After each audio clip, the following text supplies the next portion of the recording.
Dobar dan, moje ime je Svetlana Brkić i ja sam arhitekta i vlasnica arhitektonskog projektnog biroa SB Project. Danas se nalazim na Palilulskoj pijaci, a govorimo o lokalu palačinkarnice Suši Činka za koji smo radili Total Design.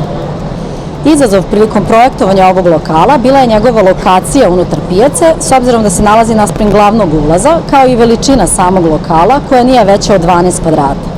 Proces projektovanja podrazumevao osmišljavanje imena, dizajn logotipa, uređenje interijera, dizajn reklamnih natpisa, kao i odabir svih materijala ili elemenata u lokalu.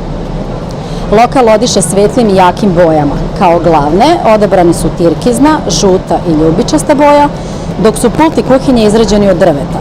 Poseban element u prostoru čini tapeta koja je posebno dizajnirana da asocira na delatnost lokala. Razigranost lokala upotpunjuje i specifični plafon koji se sastoji od dekorativnih abažura različitih dimenzija i dve vrste rasvete. U saradnji sa dizajnerima osmišljen je logotip koji asocira na suši, u našem slučaju na presečenu palačinku. Logotip je, osim na reklamnom natpisu, upotrebljen i na pultu kao i na staklenom zidu za mene.